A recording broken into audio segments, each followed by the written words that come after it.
गांव के पास एक बड़ा जंगल था जिसे लोगों ने हमेशा ही डरावना माना था।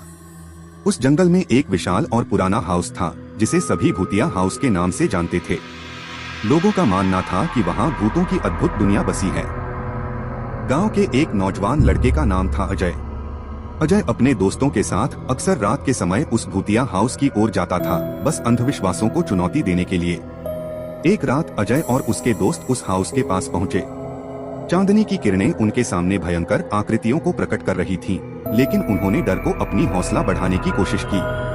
हाउस के दरवाजे पर पहुंचकर उन्होंने धीरे धीरे उसे खोला। दरवाजे के चिरचिटाहट ने उन्हें डरा दिया, लेकिन उन्होंने साहस बनाए रखा।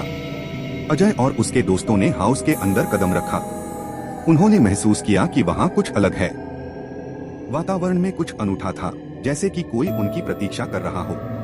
अजय के दोस्तों में से एक ने कहा, यहाँ से भागो, यहाँ बुरी बात होने वाली है। लेकिन अजय ने उनके डर को नकारा और अग्रसर होते हुए कहा, कोई भी भूतिया हाउस से डरने के लिए हमें आना नहीं चाहिए। हमें यहाँ डराने के लिए आए हैं। धीरे धीरे वे हाउस के अंदर बढ़ते गए, लेकिन उनके अंदर का डर बढ़ता गया। अचानक एक अजीब सी आवाज सुनाई दी, तुम्हारा खून, मुझे तुम्हारा खून चाहिए। उन्होंने पीछे मुड़कर देखा और उन्हें वहाँ एक भूतिया महिला को खड़ा पाया, जिसकी आंखों में वही लालिमा थी। उसने उनकी ओर हाथ बढ़ाया और अजय और उसके दोस्तों के पास आगे बढ़ा।